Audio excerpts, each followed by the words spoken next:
Bonjour, bonjour à toutes. Aujourd'hui dans ce module, quatrième module, on va parler sexualité. Sexualité, vous allez me dire: «Mais qu'est-ce que ça peut faire ici?» Évidemment, hein, c'est en lien, je vais vous l'aborder comme pour les autres sujets, en lien avec la naturopathie et la féminité. Et là aussi, je vais vous parler aussi de mes savoirs spécifiques, de taoïsme, puisque c'est une pratique que j'ai découvert. D'ailleurs, je voulais vous dire quelque chose à ce propos avant de commencer. Moi, j'ai toujours eu le sentiment que faire l'amour, c'était quelque chose, un espace particulier, un espace sacré à installer, enfin, c'était pas anodin, c'était pas comme, les autres, moments de la vie de tous les jours évidemment où bon, c'est un moment particulier parce que c'est une rencontre, avec l'autre, dans son intimité. Mais souvent aussi avant que je rencontre justement le taoïsme, je me disais: «Mais j'ai envie de faire de ce moment un moment particulier. J'ai envie d'installer quelque chose pour que, entrer dans le moment de faire l'amour, le moment de la sexualité, ouvre un espace particulier» et chercher des rituels, chercher voilà des pratiques spécifiques pour voilà, on vit toute la journée dans ces mille et une activités et tout à coup, on fait un stop et on rentre dans cet espace particulier. Ça m'a manqué pendant des années et quand j'ai découvert, voilà, le taoïsme, le tantrisme, hein, je vous en parlerai aussi un petit peu au détour de ma présentation. Là, j'ai ça a répondu complètement à cette attente que j'avais de dire: «Mais c'est un acte en fait, en lien avec le sacré, en lien avec une spiritualité, si on en a envie, bien sûr. Bon, hein, c'est comme pour le reste. Moi, tout ce que je vous propose, vous prenez, vraiment ce qui vous parle et j'ouvre des petites portes aussi que vous pouvez aller ensuite explorer plus avant. Moi, je vous parle de ce que j'ai de ce que j'ai acquis maintenant, quoi. Donc voilà, dire que la sexualité, voilà, c'est pas du tout banal, même si je vais vous parler des hormones du corps, de la physiologie évidemment, ça n'empêche que je sais que pour moi, voilà, c'est un moment particulier, c'est un moment sacré et c'est un moment qui peut être, très, voilà, très important. Enfin, en tout cas, pour moi, la sexualité, c'est quelque chose de très important voilà, dans ma vie et dans ma vie de naturopathe aussi, dans mon accompagnante de femmes, à travers les consultations. Je parle systématiquement de sexualité. C'est pas un sujet, voilà, que je trouve, anodin et je vais vous expliquer pourquoi. Donc voilà, c'est parti, je vais vous partager, la le diaporama en lien avec ce sujet, donc diaporama que vous avez pour pouvoir prendre des notes et que je vais même vous livrer en entier, enfin en version grande cette fois-ci, puisqu'il n'y aura pas de support associé à ce module, mais surtout ce support, ce sera ce diaporama. Donc voilà, sexualité, on va parler sexualité dans ce module numéro 4 de la formation naturopathie, naturoféminité. De contraception, parce que c'est évidemment très en lien avec la sexualité. C'est bien parce qu'on est 2 et là, vous voyez, j'ai mis 2 personnes sur cette photo, toujours avec le petit symbole de la pastèque qui m'inspire, mais bon, c'est juste un petit fil conducteur et je vous parlerai de cette pratique de l'œuf de jade, donc pratique taoïste, on verra. Alors, quand même une petite ouverture puisque sur cette photo, effectivement, j'ai choisi un couple, la sexualité pour moi, c'est quelque chose qui se pratique à 2, même si il n'est pas impossible de faire certains exercices tout seul, mais ça reste pour moi des exercices. Sexualité, pour moi, c'est la rencontre de l'autre et c'est aussi, pas nécessairement alors évidemment, j'ai choisi un homme et une femme parce que c'est le plus courant, mais en même temps, je n'exclus pas du tout, voilà, de mon propos, les personnes qui pourraient avoir, des attirances, homosexuelles ou voilà, transsexuelles, bisexuelles, tout le monde j'essaye d'être inclusive, c'est pas forcément ma spontanéité, mais bien sûr, J'accueille, chacun dans ses désirs et ses pulsions sexuelles et d'ailleurs les jeunes aujourd'hui sont de plus en plus transversaux avec ça, hein. Ils ont des expériences, heu,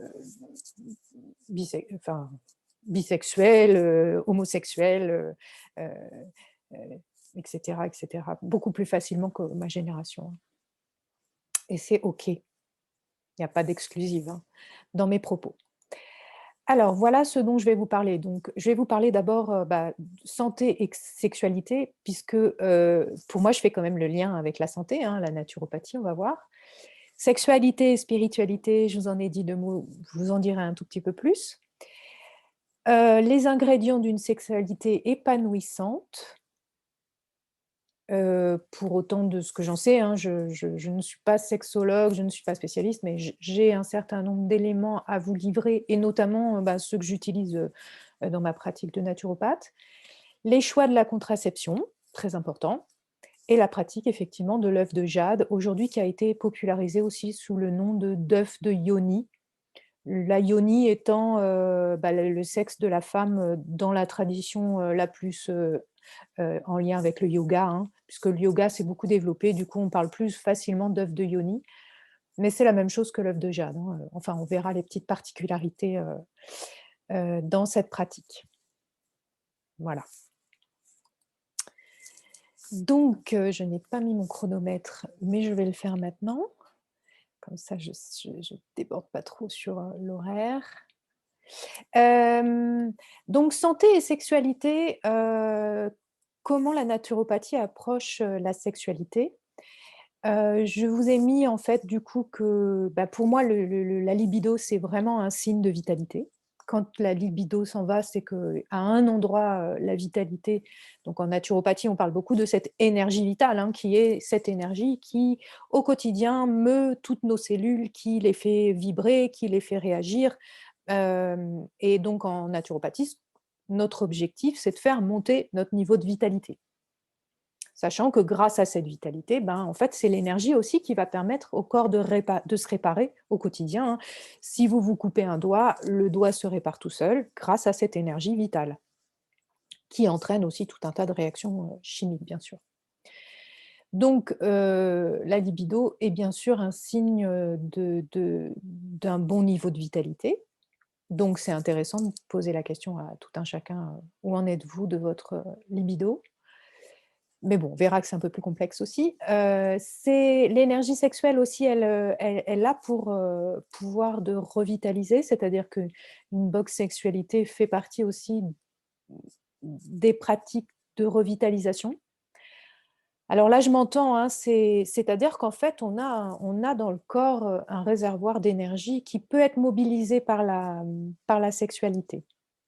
Après, j'ai pas dit que la sexualité crée de l'énergie vitale, mais par contre, quand on sait mobiliser cette énergie vitale à travers l'axe sexuel, cette énergie sexuelle et qui devient énergie vitale pour le coup, eh bien, en fait, ça va nous entraîner notre capacité aussi à aller capter l'énergie vitale là où elle se trouve et l'énergie vitale, le grand réservoir d'énergie vitale, c'est bien sûr la nature. Le soleil, l'énergie cosmique de la Terre, l'énergie cosmique qui vient du ciel et l'énergie de la Terre. Donc activer notre énergie sexuelle, c'est être en capacité d'utiliser l'énergie sexuelle qui est stockée dans le corps, mais aussi d'aller en puiser dans la nature, hein. J'ai pas dit que il fallait, capter l'énergie sexuelle de son partenaire sexuel, surtout. Chacun, potentialise la sienne et cette énergie sexuelle pendant l'acte, voilà, de la sexualité peut circuler en fait dans le corps. C'est un formidable, c'est une formidable capacité, voilà, qu'on a à faire, pendant la sexualité, circuler l'énergie et du coup l'amener dans des blocages, débloquer des choses, je sais pas, voilà, l'image que je peux vous donner, c'est, quand un couple fait monter l'énergie sexuelle, qu'elle va débloquer justement peut-être des stases d'énergie ou qui sont souvent des stages de toxines, hein, bien sûr, eh bien, en fait, on peut avoir une telle montée que des cris arrivent. Mais ces cris, en fait, sont ces formes de déblocage dans le corps, hein. Ouvrir aussi, la gorge, c'est ouvrir, évidemment tout son corps, tout son vagin et voilà et donc pas se retenir de faire des bruits, de crier si on en a envie. C'est que l'énergie circule, c'est qu'elle a besoin d'aller débloquer des choses. Après dire que c'est une fin en soi de hurler tout le temps, je n'ai pas dit du tout dit ça. On peut très bien faire l'amour avec, un niveau, de déblocage d'énergie beaucoup moins fort si on n'a pas besoin, mais à certains moments, il peut y en avoir besoin, voilà. Donc voilà, l'énergie sexuelle fait circuler l'énergie vitale dans le corps et donc à droite, vous avez en fait les 7 S d'André Pasbeck.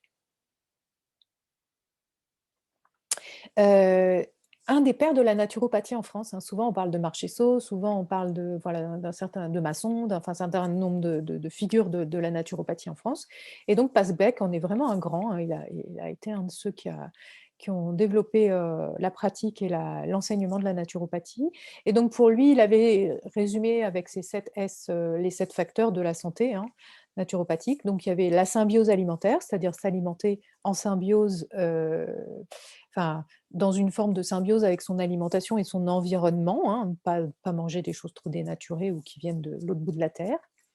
La sédentarité comme un grand facteur, là, pour le coup, négatif sur la santé. Le stress, le surmenage, souci, pareil. La structure, l'importance d'avoir un corps, heu, qui a une structure, en bon état, d'où l'importance de toutes les techniques gymnastiques qui permettent de garder cette structure. La situation, où est-ce qu'on vit, a un impact sur notre santé, notamment, à cause des ondes électromagnétiques ou des pollutions. La sexualité en faisait partie, donc et la suppression des toxiques. Voilà, petit clin d'œil à Passebec pour vous dire que voilà, dans la naturopathie, considère que la sexualité est un facteur de santé. Alors, chez les taoïstes, alors il y a plusieurs écoles taoïstes. Moi, celle dont je vous parle, c'est celle de l'école du Healing Tao System, heu, développée par Mantak Chia. Bon, là, vous avez à droite un livre, donc la couverture d'un livre de Mantak Chia qui est, voilà, qui est chinois d'origine et qui a vraiment, étudié tout un tas de textes très érudits de pratiques taoïstes. Le Tao, c'est un grand champ, hein, c'est un terme qui est très, très large, qui inclut la philosophie taoïste, qui inclut des pratiques, qui inclut beaucoup de pratiques aujourd'hui, hein. Beaucoup de gens se disent, «Je pratique le Tao». Moi, là, donc du coup, je vous parle de ces pratiques développées par Mantak Chia, qui est un Chinois qui aujourd'hui a une grande école de transmission, en Thaïlande, le Tao Garden et Mantak Chia, donc il a repris tout un tas de pratiques millénaires, hein, c'est des choses qui ont été développées, chez les Chinois, très érudits de l'époque et heu et il les a traduits, enseignés et en a créé l'enseignement, la transmission, et a formé tout un tas d'instructeurs et cetera. Bon, voilà, moi je vous parle de cette école qui s'appelle le Healing Tao System, qui est basée sur la quête de la santé, healing, mais qui est aussi une grande voie de spiritualité, bien sûr. Alors, donc voilà, vous avez dans ces livres, hein, d'ailleurs, moi aussi je lis une des éditions suivantes, voilà, sur l'énergie sexuelle féminine. C'est des livres, où se trouvent des pratiques comme celle de l'automassage des seins, dont je vous ai déjà parlé, qui sont des pratiques qui étaient très érudites, qui étaient réservées à une élite en Chine et qui, voilà, via ces enseignements et notamment grâce à Mantak Chia, sont accessibles aujourd'hui à tout un chacun. L'objectif de ces gens à un endroit, leur quête, égotique, c'était, de devenir immortels. Bon et du coup de développer des pratiques pour devenir immortels. Mais, chemin faisant, leur ego peut-être se dissolvait dans quelque chose qui était beaucoup plus spirituel, on en parlera. En tout cas, ce qui m'intéresse aujourd'hui de vous dire, c'est que, voilà ce que dit le Mantak Chia, c'est que chaque cellule de notre corps, en rapport avec la sexualité, hein, donc c'est un tout petit bout de ce qu'il raconte. Chaque cellule de notre corps, en fait, se souvient de la vibration particulière, alors que lui, il a mesuré à 8 Hertz, qui nous envahit au moment de l'orgasme. On est, nous, notre essence, notre corps, le moment où nous avons été créés, c'est le fruit d'un orgasme. La rencontre d'un ovule et d'un spermatozoïde se passe dans ce moment-là. L'énergie qui est créée ce moment-là, voilà. Et donc les cellules de notre corps se souviennent de cette vibration particulière de l'orgasme et elles adorent cette vibration. C'est pour ça qu'on va ressentir un énorme plaisir au moment de l'orgasme. C'est que toutes nos cellules, en plus quand l'énergie circule bien, c'est tout notre corps qui est engagé dans cet orgasme, toutes nos cellules vont être ravies de retrouver cette vibration-là. Voilà, voilà ce qui est posé. Et même chaque cellule a faim de cette vibration parce que, alors lui, il appelle ça le champ d'amour de l'ADN, mais vous voyez qu'on va toucher à voilà, l'expression même génétique de nos cellules. Et pour les maintenir en bonne santé, en bonne vibration, en bon niveau d'énergie, qu'elles puissent au quotidien faire leur travail, les différentes fonctions des différentes cellules des organes, mais voilà, se nourrir, produire des hormones, ou etc., etc. Elles ont besoin régulièrement d'être sous ce champ vibratoire. Et les pratiques donc qui sont proposées à travers, les enseignements donc, du Healing Tao System, permettent aux femmes donc de retrouver, au-delà de simplement, voilà, les pratiques liées à la sexualité, mais aussi, des pratiques individuelles qui permettent de trouver la joie, la santé, la sexualité épanouie. Donc moi, je vous ai transmis donc déjà l'automassage des seins qui en fait vraiment partie. En plein, hein, de ces pratiques, on le retrouve dans un des chapitres, hein, de ce livre. Je peux vous montrer une petite illustration, heu, assez jolie, voilà, et heu et hop, là, vous voyez, il y a des illustrations sur l'automassage des seins, alors c'est beaucoup plus complet, hein, en termes de description des bienfaits et c'est dans une philosophie taoïste, mais déjà ce que je vous en ai donné vous donne une approche de ça. Après il y a d'autres, voilà, d'autres pratiques qui peuvent être, aussi, seuls ou en couple. Puisqu'en fait, l'idée aussi, c'est on s'entraîne seul, mais on peut s'entraîner aussi en couple. Et l'objectif après, c'est que l'énergie sexuelle qu'on va créer pendant, voilà, l'acte de faire l'amour, hein, cette énergie énorme qui va être créée, c'est de la faire circuler dans le corps. Un des objectifs, hein, selon, ce qu'on appelle l'orbite microcosmique, voilà, pour ceux qui connaissent. Là, vous avez sur ce petit dessin de cette couverture, hein, justement un couple en train voilà, de faire circuler, son énergie dans cette fameuse orbite qui est dessinée, voilà, en tout et qui les relie du coup pour les 2 à, voilà, l'énergie yin-yang, le Tao, une énergie plus spirituelle. Je peux vous montrer d'autres dessins de ça, rapidement. Là, vous avez, voilà, un autre schéma d'un couple avec les 2 orbites microcosmiques qui sont mises en route par l'énergie sexuelle. Bon, ça c'est les voilà, je vous ouvre une porte, je ne vais pas non plus vous, voilà, vous en dire tellement plus aujourd'hui, mais c'est une belle porte ouverte. Mais pour vous dire, voilà, que, heu, avoir une bonne sexualité fait partie de la santé pour beaucoup voilà, d'écoles. Après, il y a la question de la spiritualité, donc donc là, je vais vous parler de 2 voies que je connais, hein, ce que je vous disais, l'axe sexuel pour moi n'est pas anodin, c'est un moment particulier et qui peut nous connecter à la spiritualité et donc on a 2 grandes écoles au niveau du monde qui en parlent. C'est celle du Tao, dont je viens vous parler. L'idée, c'est vraiment d'élever son niveau énergétique dans le corps pour la santé physique et mentale, bien sûr, mais c'est aussi d'élever son niveau de conscience. Toutes les spiritualités, pour moi, ont ce même objectif, d'élever le niveau de conscience et d'atteindre des états de grâce spirituelle. Bon, chacune pourra avoir, voilà, ses croyances et moi je vous dis ça comme moi je l'ai compris. Élever le niveau de conscience, c'est vraiment être en pleine présence de ce qu'on vit complètement, avoir conscience de plus en plus de ce qu'on traverse, de ce qu'on vit, de pas d'enlever, hein, tout ce qui nous met dans le déni, derrière une armure, derrière une injonction, qui vient de l'extérieur, voilà. Essayer de nettoyer un peu tout ça pour vraiment de plus en plus être au fait de ce qu'on vit, en pleine présence et en pleine conscience Et ça peut être aidé ou justement par un niveau d'énergie, physique et mentale qui est plus élevé et donc ces pratiques sexuelles viennent aider à élever ce niveau de conscience, en fait. Et quand on vit en pleine conscience certains traumatismes, certaines difficultés, certains blocages, en fait, il y a pas grand-chose à faire de plus qu'à mettre de la conscience dessus et ils vont se dissoudre. Enfin bon, ça c'est autre chose, aparté. Donc voilà, la sexualité, bien sûr, par la voie du Tao peut permettre ça et d'atteindre aussi dans l'acte sexuel, voilà, une connexion à une énergie cosmique plus grande, un état d'être en connexion avec, voilà, plus élevé que nous-mêmes.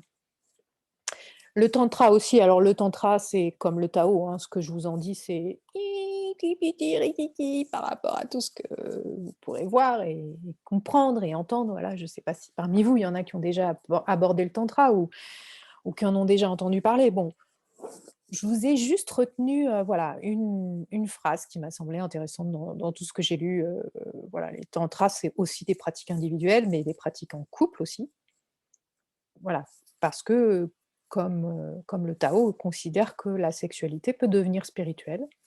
Donc le tantra, c'est un ensemble et un tissage de méthodes, dont des méditations, dont des pratiques à 2, dont des pratiques seules, qui permettent une meilleure circulation d'énergie dans notre corps et avec notre partenaire, pour arriver à plus de conscience, là aussi, à plus de douceur et à plus de relaxation dans la vie. Parce qu'en fait, plus on est relaxé, plus l'énergie circule, plus le corps est en santé aussi.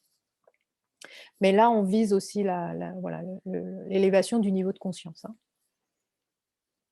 Voilà ce que je voulais vous en dire, pas tellement plus parce que voilà, je suis pas non plus une érudite, mais ces 2 voies-là existent, sachez qu'elles existent. Sachez que si un jour vous voulez les explorer, vous pouvez le faire seul ou en couple. Les tout existe. Ça peut être aussi, voilà, une bonne occasion pour un couple, d'explorer quelque chose de nouveau, de remettre, voilà, en route une énergie sexuelle qui pourrait être un petit peu éteinte dans un couple. Voilà, pour autant que le couple est ouvert à ça, sachant que, pour la voie du Tao, il va falloir d'abord faire vraiment beaucoup de pratiques individuelles avant d'arriver aux pratiques en couple, parce qu'il y a vraiment beaucoup plus de rigueur dans la voie du Tao que dans la voie du Tantra. En tout cas, la façon dont elle est enseignée aujourd'hui, en France, hein, pour ce que j'en connais. Le Tantra, on pourrait être plus rapidement, travailler en couple, mais du coup, plus rapidement aussi être soumis voilà, à des chahuts dans le couple, si tout n'est pas bien structuré par avance. Enfin bon, faites vos expériences, et puis explorez. Alors là, on va revenir, voilà, à des ingrédients plus classiques, d'une sexualité épanouie, sans parler, voilà, sortons des choses, plus plus exotiques. Là, on revient, voilà, dans des ingrédients plus classiques, mais néanmoins, hyper importants. Bah, la libido, le désir, évidemment, s'il y a pas de libido au démarrage, bah, il peut pas y avoir de sexualité. Enfin, il peut y en avoir une, mais bon, c'est quand même, limité. Mais la libido, on va y revenir. Je vais vous donner aussi, des clés de lecture de la libido parce que moi, je pose systématiquement la question en consultation de naturopathie, voilà, est-ce que vous avez de la libido en ce moment? Et s'il y en a pas, on essaye de chercher pourquoi. On essaye de débusquer les FDP de la libido, les facteurs de déstabilisation et le désir, bien sûr. Le consentement, c'est hyper important. On en parle en ce moment là pour la question de savoir à quel âge une femme peut être dans un plein consentement, hein. Je ne sais pas si vous avez vu les débats, 13 ans, 15 ans. Donc le consentement, c'est quoi? C'est, pour une femme, quand elle, fait l'amour, être, 100 OK avec le fait de faire l'amour. Mais 100. C'est pas toujours évident, hein, des fois, on peut se dire: «Bon, ouais, OK, je lui fais plaisir». Ouais, je me force un peu. Oh avec lui, c'est vraiment parce qu'il m'a forcé la main, ça fait longtemps que j'ai pas fait l'amour, mais en même temps, bon. Enfin voilà, il y a 1000 et une raisons pour lesquelles le consentement peut ne pas être, plein et entier et notamment le fait d'un homme très insistant et notamment le fait que quand une femme a déjà été intrusée, a déjà eu quelqu'un qui l'a forcée, voilà, alors qu'elle n'était pas en mesure de dire non, et ben, après ce sera plus difficile de dire non une autre fois. Ça a été vraiment démontré que, pour une femme qui a été violée, intrusée voilà, intrusée pour une raison X ou Y, a touché ou et cetera, ou ne serait-ce qu'une fois, elle a pas donné son consentement, mais elle a quand même fait l'amour. Vous voyez on est sur des choses assez ténues que proches. Et bien, en fait, ça va être difficile pour elle de dire non une deuxième fois ou les fois suivantes. Donc il est très important pour une femme qui a vécu ce genre de choses de revenir vraiment à chaque fois, avant de faire l'amour: «Est-ce que je suis complètement d'accord?» Voilà, et en plus, le fait d'être complètement d'accord, ça veut dire que même inconsciemment, il y a pas de blocage. Bon, ça on peut le savoir ou pas, mais en tout cas, ça va aider aussi à avoir le plaisir, hein, et une sexualité épanouie. Parce que plus on se force, moins la sexualité va être épanouie, en fait. Alors, ça, c'est le regard aussi de la naturopathe. Une sexualité épanouie dépend de la santé intestinale, hein. Quand on a les intestins en vrac qui font mal, qui sont ballonnés, qui sont encombrés par de la constipation et cetera, inutile de vous dire que l'énergie sexuelle circule moins bien dans cette zone, est un peu empêchée, donc c'est important d'avoir une bonne santé intestinale pour une sexualité épanouie et une santé intime, bien sûr. Quand on a cystite, mycose, et cetera, c'est que ça va pas nous aider à la sexualité et vice versa, voilà, quand on a des interdits, hein, c'est ce qu'on a vu la précédente fois, parfois on peut, développer justement des barrières pour éviter la sexualité. La charge mentale et la contraception peuvent aussi être des freins à une sexualité, épanouie. La charge mentale, je vais vous réexpliquer ce que c'est. C'est vraiment, voilà, de jamais avoir l'esprit libre, de pas pouvoir à un moment donné: «Bon allez, je ferme tous les dossiers, maison, enfants, boulot, ménage, parents, enfin voilà, amis, tracas amicaux», hein. J'arrive à fermer tous ces dossiers pour être pleinement dans la sexualité, quand j'ouvre la sexualité. Bon, c'est ça, la charge mentale, et il a été montré que les femmes ont une grosse charge mentale et qu'elles ont du mal à s'en départir parce que voilà, on va revoir. Et la contraception qui peut d'ailleurs être une, charge mentale, puisque quand on est, en train de se poser la question, «Mon Dieu, est-ce que je vais tomber enceinte, cette fois-ci?» On ne peut pas vraiment se lâcher dans l'acte de faire l'amour, enfin s'abandonner.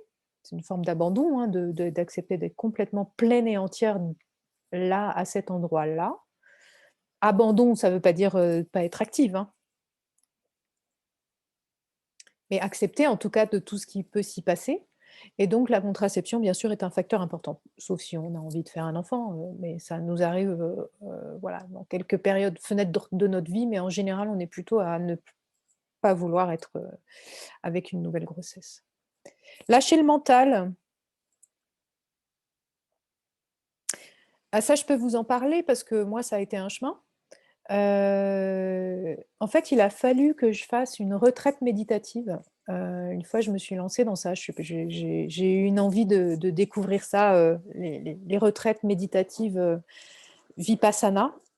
Voilà, pour ceux qui en ont entendu parler. On part 10 jours, en fait, à méditer, et 10 jours où il y a, que de la pratique méditative. On n'a pas le droit de parler, on n'a pas le droit de lire, on n'a pas le droit d'écrire. On est en méditation, toute la journée avec des pauses pour pouvoir se dégourdir ou déjeuner ou voilà, ou manger, mais grosso modo, c'est un enseignement d'une méditation hindouiste très avec une retraite, et donc bon, moi, j'ai du coup plongé dans la méditation à cette occasion, et quand je suis revenue, en fait, je me suis rendu compte que quand je faisais l'amour, certes, je lâchais le mental.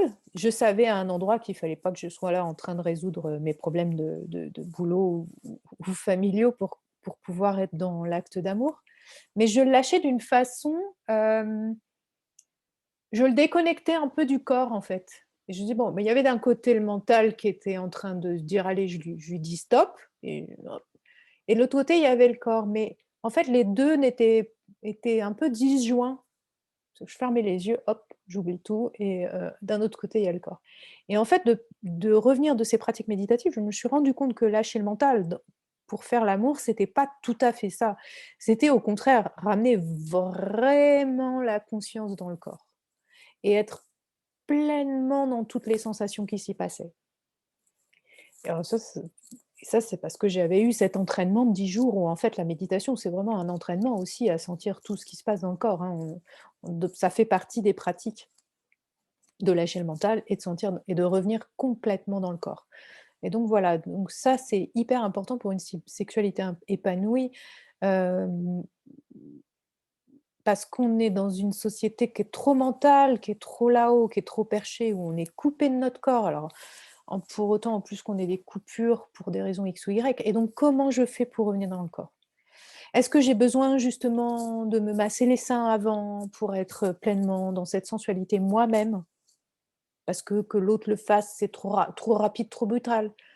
Voilà, est-ce que moi-même je me masse au quotidien? Est-ce que j'ai suffisamment lâché pour que quand l'autre vient me toucher, est-ce que l'autre prend le temps de me toucher tranquillement avant d'entrer dans l'excitation sexuelle pour que justement ce mental se lâche tranquillement, puis que ma conscience rentre dans mon corps?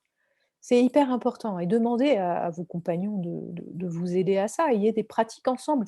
Les préliminaires pour moi, c'est pas simplement de monter en excitation. Ça peut l'être, hein. Mais les préliminaires, ça peut être aussi de rentrer dans cet état particulier, que du coup maintenant moi je peux comparer, à une forme de méditation, où on est, complètement dans le corps.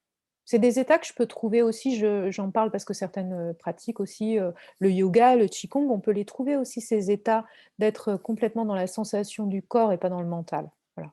Mais le mental est là, en fait, il est en conscience dans le corps. C'est ce que je voulais vous dire.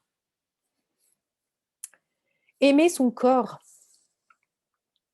Avoir une sexualité épanouie passe, aussi par aimer son corps. Si pendant qu'on est en train de faire l'amour, on est en train de se dire: «Oh là là, mais j'ai un bourrelet de travers, est-ce qu'il va voir que j'ai un bouton à droite, à gauche?» Et cetera et cetera. Mais attendez, il y a personne qui est parfait, hein. On a toutes nos petites imperfections, les hommes aussi sont pas parfaits. Alors nous, les femmes, on est quand même des championnes du perfectionnisme, quoi. Alors on a été éduqués, vous allez me dire, avec ces magazines, ces papiers magazines où les nanas sont parfaites, photoshopées, tout ce qu'on veut, mais en fait, ça n'existe nulle part. Aimer son corps, c'est aussi aimer sa vulve, aimer la forme qu'elle a, même si elle a, des lèvres qui dépassent, des grandes lèvres, des petites lèvres. Bah, allez voir les photos de vulve ou les dessins de vulve, la diversité est énorme et c'est OK. Et votre homme ou votre femme, si c'en est une, tout le monde, enfin, il aimera ça, même s'il y a des grandes lèvres, des petites lèvres, des roses, des jaunes, des bruns. Hem, ou alors s'il aime pas ça, c'est qu'il y a un problème, enfin, je sais pas si c'est la bonne personne, quoi. Mais en tout cas, commencez par aimer votre corps et faites tomber le perfectionnisme. Et demander aussi, si ça à votre compagnon ou à votre compagne, si elle aime votre corps, enfin comme ça, vous serez peut-être rassurés. Heu, voilà. Lâcher les Lâcher voilà tout ce qui peut retenir en fait, justement là pour le coup le mental qui travaille, en se disant: «Ah bah tiens, suis-je» voilà. Alors la lubrification aussi, un des ingrédients évidemment d'une sexualité épanouie. Là, évidemment c'est en lien avec, les œstrogènes, hein. On en a parlé, dans le chapitre sur la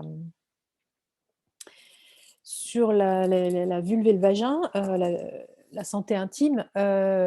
Donc vérifier qu'on a un bon niveau d'œstrogène s'il y a un problème de lubrification, venir restaurer les muqueuses si ça a entraîné un problème de restauration des muqueuses et ne pas hésiter à utiliser des lubrifiants. Ça n'est pas, un ça n'est pas interdit, ça n'est pas honteux, c'est OK d'utiliser un lubrifiant. Alors après, il y en a plein des lubrifiants, hein, évidemment, comme vous connaissez mon principe maintenant, c'est de dire, bah, ce sera le plus naturel, ce sera le mieux. Alors là, faut peut-être faire attention si on est dans une période où on veut avoir un enfant ou pas. En tout cas, si vous n'êtes pas dans une période où vous voulez avoir un enfant, le lubrifiant le plus simple, c'est la salive. Elle est là, elle est toute prête et elle marche très bien si vous voulez, voilà, pour celles qui ne le savent pas encore. J'imagine quand même que plein de vous, mais bon, je m'adresse à toutes, quoi. Voilà, un petit coup de salive pour lubrifier, voilà, le gland, le pénis, ou soi-même son clitoris, avant de le masser ou même l'entrée de son sexe si on voilà, si s'il n'est pas tout à fait lubrifié, c'est OK et ça marche très bien. Vaginisme, un petit point, bah, évidemment, difficile d'avoir une sexualité épanouie quand on est victime de vaginisme. Le vaginisme, c'est, le fait du vagin qui ne veut pas s'ouvrir à la pénétration. Bon là, on est dans une pathologie, donc je vais pas forcément, en dire plus. C'est en plus un sujet, que je connais peu. J'ai pas eu à accompagner de femmes qui étaient victimes de ça, mais ça touche quand même, environ 10 des femmes, donc c'est pas négligeable, à un moment de leur vie, hein. OK. Alors évidemment, ce qui va permettre aussi une sexualité épanouie, c'est d'avoir un périnée en bonne forme et une sensibilité vaginale. J'ai pas dit qu'il fallait avoir nécessairement un périnée hyper tonique, champion du marathon heu, de toutes les rééducations, hein. Mais en tout cas, un minimum de tonicité et surtout, là aussi, un minimum de travail sur la conscience de ce périnée, heu et la conscience aussi et le développement de la sensibilité vaginale. Malheureusement, on n'a pas été éduqués à justement à porter notre conscience à cet endroit-là du corps et à en développer, heu, la sensibilité, enfin la la connaissance, de des mouvements qu'il pouvait avoir. Et ça pourtant c'est hyper important et alors ce qui est bien donc, par rapport au périnée, ce que je voulais vous dire, je ne vais pas trop m'étendre là-dessus, mais, sachez mesdames que toutes les femmes ont le droit à de la rééducation périnéale toute leur vie, une fois par an. Pas seulement après les grossesses et les accouchements. C'est-à-dire que si vous sentez à tout instant que votre périnée a besoin d'être rééduqué, parce qu'il commence à se relâcher, hein, vous en connaissez les signes, et bien, en fait, vous pouvez demander à votre médecin ou à votre gynéco de vous faire une ordonnance pour, des séances de rééducation. Et là, pour le coup, je vous conseille vraiment d'aller voir des gens qui travaillent en manuel et qui travaillent du coup avec des techniques, pas de se brancher sur une machine, mais travailler en manuel avec des techniques qui vont permettre justement de développer en plus la conscience des muscles et leur capacité à être mobilisés, consciemment. Parce qu'après évidemment le périnée, il va se mobiliser inconsciemment tout seul, mais là, il s'agit de développer ça. Et pour la sensibilité vaginale, bah, souvent, en fait, quand on fait de la rééducation périnéale, on va travailler aussi sur l'entrée du vagin, hein, cette sensibilité-là. Et après l'intérieur, travailler sur la sensibilité vaginale, ça veut dire, bah, quand on fait l'amour, d'avoir des moments où on n'est pas dans on ralentit, on laisse les sexes ensemble, ou les doigts ou peu importe, travailler doucement ensemble, ralentissez pour développer justement la sensation, du contact des peaux ensemble et c'est tout à fait enfin ça se développe, il suffit de ralentir et de le sentir, hein. C'est pas très compliqué. Puis on verra aussi après que la pratique de l'œuf de jade est aussi, dans cette optique. Hem Donc ralentissez parce qu'en fait, bah, le problème c'est ça, c'est qu'on nous a mis dans la tête que l'acte sexuel c'était, bah, enfin mis dans la tête ou je sais pas, ou peut-être les films ou les pornos ou une idée que l'acte sexuel c'était juste quand l'homme, s'activait dans la femme, mais en fait ça peut être aussi quand l'homme est dans la femme. Alors je parle plus de l'homme dans et la femme, hein, parce que c'est ce que je connais, mais ça peut se faire aussi avec, les doigts. Heu ou même ça peut même se travailler avec des sextoys, hein. Heu, voilà, de prendre le temps de sentir vraiment ce qui se passe et la communication à ce moment-là entre les 2 sexes, quand ils se touchent sans bouger, Les cellules communiquent et peuvent s'envoyer des messages et vous pouvez sentir à ce moment-là votre vagin qui commence à bouger pour venir juste, voilà, entourer le sexe de l'homme et peut-être lui donner des messages, des massages. Voilà. Bon, peut-être certaines l'ont déjà vécu et cetera, mais en tout cas, j'ouvre la porte pour celles qui l'ont pas encore, vécu. Évidemment, une sexualité épanouie, c'est aussi de la créativité dans la rencontre. Là aussi, les pornos ont fait du mal aux générations qui viennent parce que c'est l'image d'une sexualité, assez, ouais, assez normée quoi, voilà, préliminaire, acte, pénétration, d'une certaine façon assez brutale et puis,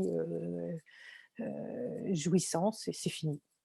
Mais il y a plein d'autres choses à faire et s'arrêter là, c'est un peu dommage et si après que l'homme ait joui, la femme a envie encore de se faire caresser, c'est OK et peut-être, voilà, enfin, pourquoi faire les choses dans un certain ordre et un autre, bon, chercher la créativité, c'est quand même vachement intéressant et ce que je vous disais, chercher la créativité aussi pour développer, ben, ça du coup, ça fait un lien avec les autres points, hein, pour développer ce lâcher le mental, cette conscience complètement habitée dans le corps et pour développer cette sensibilité vaginale dont je vous parlais ou alors l'excitation du clitoris si on en a envie, qui peut être très aiguë, très forte, ben, tout on peut passer par toutes les formes d'excitation, de plaisir, de bonheur, il y a aucun problème.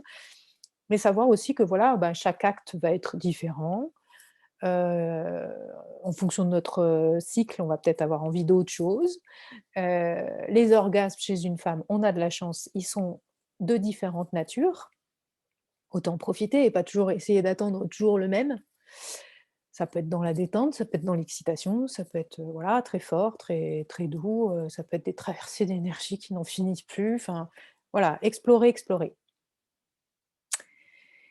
Et une sexualité épanouie, c'est aussi, l'autorisation de jouir. Est-ce que vous êtes autorisé à jouir? Ah, je prends un petit temps de pause, hein, je vous laisse réfléchir chacune. Est-ce qu'il est autorisé dans votre famille de prendre du plaisir? Est-ce que c'est un sujet facile à aborder? Que savez-vous de cette autorisation à jouir, de vos mères, de vos grands-mères? Les femmes ont beaucoup, beaucoup été interdites de jouir. Une femme qui jouit, c'est une femme sale, une femme qui jouit, c'est une pute, une femme qui jouit, c'est pas autorisé. Donc cette autorisation à jouir, elle est forte parce qu'elle vient, bah, elle est de notre éducation, mais elle vient aussi de toutes nos lignées de femmes et on a tout intérêt un jour à faire le travail là-dessus. Je vous parlerai d'une auteure, qui m'a beaucoup appris là-dessus, qui s'appelle Danielle Flammenbaum, mais on y reviendra en toute fin de vidéo, qui parle de ça et c'est elle qui a ouvert l'idée que, d'ailleurs, quand on n'est pas autorisé à jouir et qu'on y va, bah, après derrière on peut mettre des barrières de feu comme les cystites et les mycoses pour s'empêcher d'y retourner. Voilà, la boucle est bouclée, mais en tout cas cette question elle est vraiment, vraiment importante. Alors pour vous ou pour celles qui sont naturopathes, pour vos consultantes, bon, c'est un peu délicat parfois à aborder, mais la question est intéressante à passer parce que s'il n'y a pas de plaisir, s'il n'y a pas de jouissance, le désir, il est plus alimenté. Donc et là, hop, on reboucle sur le premier critère, hein, d'une sexualité épanouie, évidemment, c'est avec du plaisir et ce plaisir va pouvoir réalimenter le désir pour pouvoir refaire l'amour et donc avoir une sexualité épanouie. Moi, ça m'arrive souvent, hein, de demander aux femmes en consultation, pourquoi elles ont pas de désir, pourquoi elles ont pas de libido, hein, c'est un classique, malheureusement. Bah, et une des raisons, c'est qu'il y a pas de plaisir.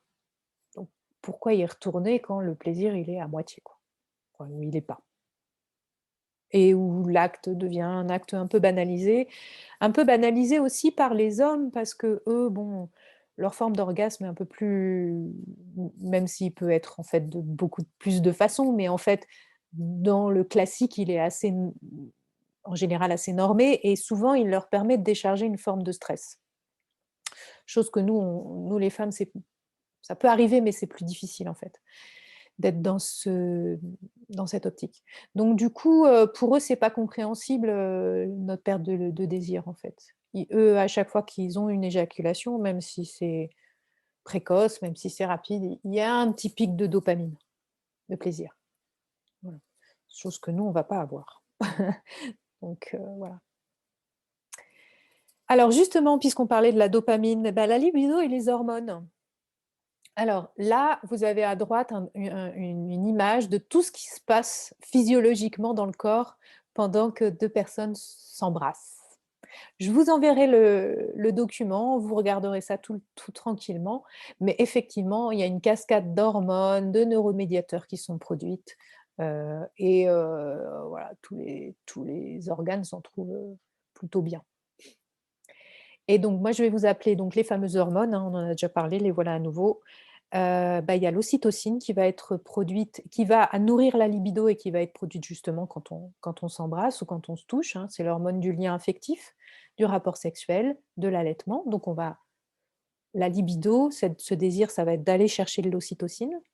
La dopamine qui va être aussi, produite au moment de la sexualité, bah, c'est une hormone, enfin c'est un neurotransmetteur, c'est une petite molécule qui permettent aux circuits neuronaux de bien fonctionner, de récompense. En fait, notre corps se sent bien quand il a de la dopamine. Il se sent récompensé de l'acte qu'il a fait, donc là, pour le coup, l'acte sexuel, et ça donne de la confiance en soi d'avoir de la dopamine. Et ensuite, les phéromones qui sont, produites du coup phéromones pour attraction et lien social. Surtout ce cocktail-là qui va être intéressant, dans la sexualité, qu'on va chercher dans la sexualité et qui est en lien avec, justement la libido. Ça va être, la libido du corps, physique, hein, là on est vraiment dans le corps, c'est un instinct d'aller chercher des décharges de ces hormones-là. Et je vous ai mis l'amour dure 3 ans pour ceux qui s'en tiennent à ces instincts hormonaux. Parce qu'effectivement, en fait, en réalité, ces décharges hormonales vont surtout avoir lieu dans les, allez, 24 mois, 12 à 24 mois, 1 à 2 ans qui suivent, la rencontre d'un nouveau partenaire. C'est-à-dire qu'au bout de 2 ans, il y aura beaucoup moins ces effets hormonaux qui vont se faire sentir, et bah, au bout de 3 ans, on se quitte si on en est resté à cette construction de, désir-plaisir. Par contre, on peut ne pas s'en tenir là, bien sûr, et du coup, toutes les pratiques, justement, beaucoup plus créatives, qui développent une forme de plaisir qui est un plaisir connecté au corps, connecté au sens, qui est un plaisir créatif, qui est un plaisir qui va faire activer l'énergie aussi, vitale, sexuelle dans le corps. Bah, ces plaisirs-là, par contre, eux, ils vont vraiment rester, et il y aura plus besoin de ces décharges, voilà, des premiers temps pour, continuer à avoir une bonne sexualité dans le couple. En tout cas, c'est ce que je vous souhaite. Alors du coup, bah, souvent en consultation, voilà, je rencontre des femmes qui ont perdu leur libido. C'est une vraie question, hein, enfin, je pense de beaucoup de couples, notamment, parce que justement la femme va être plus sensible à ces changements hormonaux, va être plus sensible aussi à la charge mentale et à d'autres facteurs de stress, où l'homme, lui, aura toujours un peu sa décharge de dopamine, facilement atteignable. Et l'homme aussi, il faut dire, Hem, son état naturel, c'est de bander, en fait, hein. Donc il va bander plus facilement que, voilà, que le désir, de la li de du réveil de la libido d'une femme. Donc les causes de la perte de la libido, ça peut être des causes hormonales, là aussi, hein. Quand on subit des changements hormonaux, ben, notamment de la baisse de testostérone, heu, à l'approche de la ménopause peut faire, une baisse de libido. Donc c'est très important de, voilà, de veiller à ces équilibres hormonaux. J'y reviendrai dans le chapitre spécifiquement là-dessus. D'être trop fusionnel, ça peut aussi, faire baisser la libido. Heu, voilà, c'est des choses qui ont été démontrées, si on n'a pas cette curiosité, ce désir de l'autre parce qu'on ne le connaît pas complètement, que chacun voilà, c'est important que chacun garde son jardin intime, ses activités. Si tout est fait tout le temps ensemble, à un moment donné, voilà, souvent la libido va s'émousser.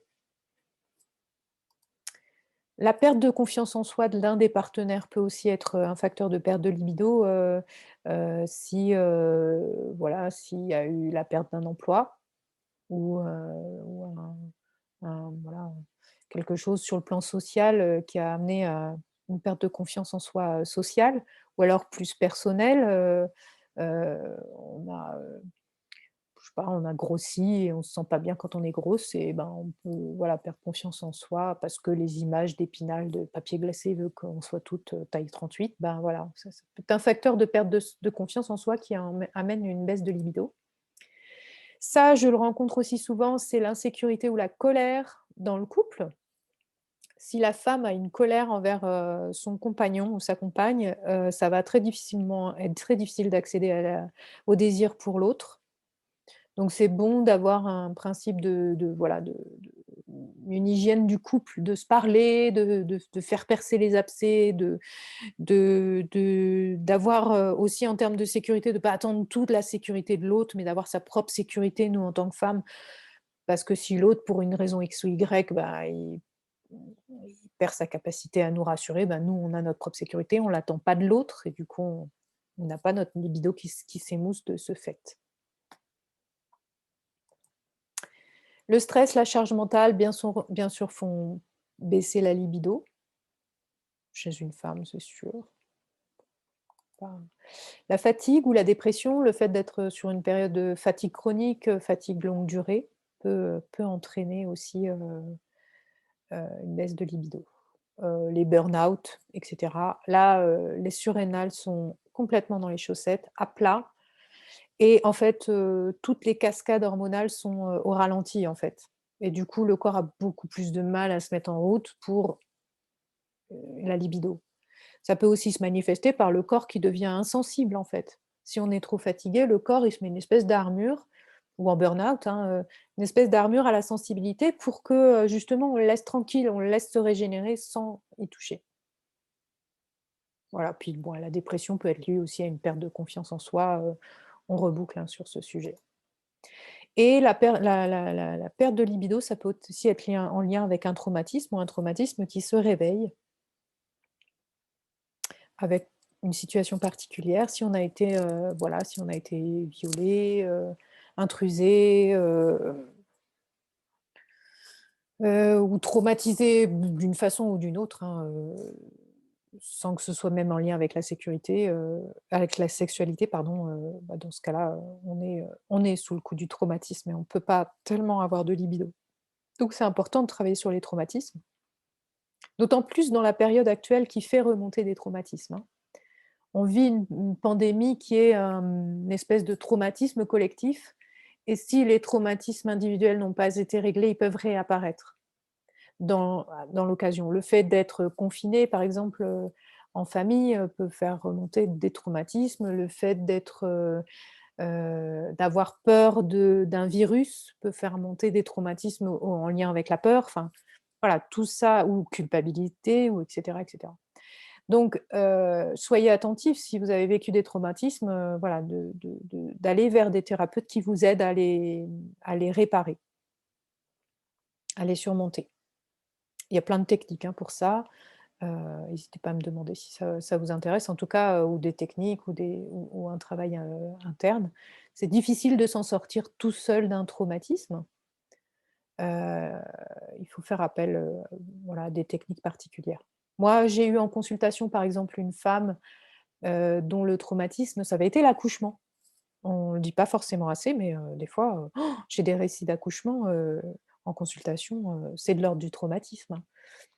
Une femme qui pensait, voilà, aller à l'accouchement, la fleur au fusil, avait, pensé son accouchement de telle et telle façon et là, elle se retrouve complètement, médicalisée dans une ambiance de peur avec, des actes, gynéco, très, très traumatisants, voilà, ça peut faire partie des choses qui bloquent la sexualité derrière, pendant longtemps. C'est vrai que j'en ai pas parlé, mais dans les baisses d'hormones, puisque j'évoque l'accouchement, la grossesse, Derrière un accouchement, il y a vraiment une chute d'hormones très, très importante, hein. Toutes les hormones autour de la grossesse, tout d'un coup, tombent brutalement, surtout si on n'allaite pas et là, ça peut être, bah, voilà, l'occasion d'une belle perte de libido pendant un certain temps et ça se remonte.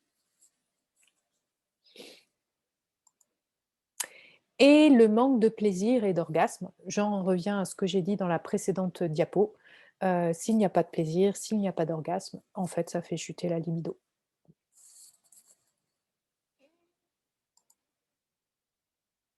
Alors, là, je vous ai mis une série de petits dessins que vous pourrez regarder en détail. C'est les 2 qui sont, là, en haut et à gauche, sont issus d'une bande dessinée qui s'appelle, Fallait demander, une bande dessinée sur la charge mentale des femmes. Voilà, c'était pour illustrer ça. Là, vous voyez notamment là en haut à droite sur son canapé un couple, en fin de journée.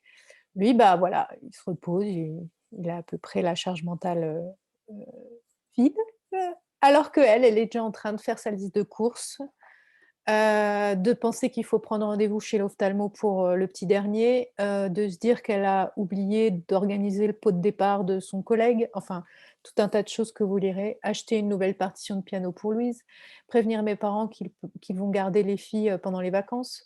Enfin, voilà, elle a toute cette, organisation familiale, du boulot, du couple, de ses parents, dans la tête et c'est cette organisation, en fait, qui constitue la charge mentale et même si les hommes, bon, je parle de couple classique, hein, on trouvera toujours des exceptions qui confirment la règle, mais en général, même si les hommes, aujourd'hui prennent beaucoup plus leur part aux tâches ménagères, il n'en reste pas moins que le travail d'organisation, même de ces tâches ménagères, reste en général de la responsabilité de la femme et ça reste une charge mentale, en fait. Donc là, par exemple, bon voilà, cette femme qui rentre et puis qui dit: «Bah, tu as pas fait la vaisselle» et lui: «Bah non, tu m'as pas demandé». C'est-à-dire que si elle lui avait demandé, il y a pas de problème, il l'aurait faite, mais c'est elle toujours qui doit vérifier que tout ça se fasse. Donc je vous invite vraiment, à penser à cette charge mentale parce que c'est un des gros facteurs de perte d'énergie pour les femmes, hein, perte d'énergie vitale. Et évidemment, bah, quand on arrive avec un cerveau plein de tout ça, au moment de faire, l'amour, ben il y a tout ça dans la tête qui tourne, hein. Donc très important pour les femmes aussi de trouver des solutions, d'organisation qui leur permettent de sortir tout ça de leur tête. C'est-à-dire que simplement parfois de considérer ça en plein, de mettre en place des schémas d'organisation pour prendre ça en charge et pas de le laisser juste, comme une organisation dans la tête, mais de le poser sur le papier avec des techniques d'organisation. Ça existe maintenant, renseignez-vous là-dessus. Et la contraception.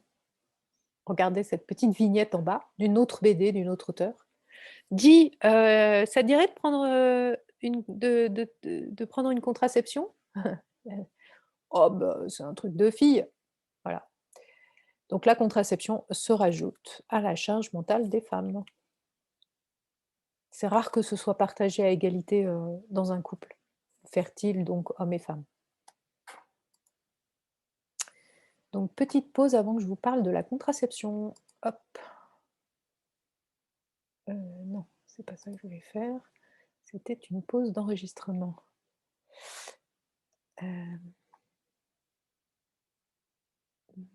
Toc.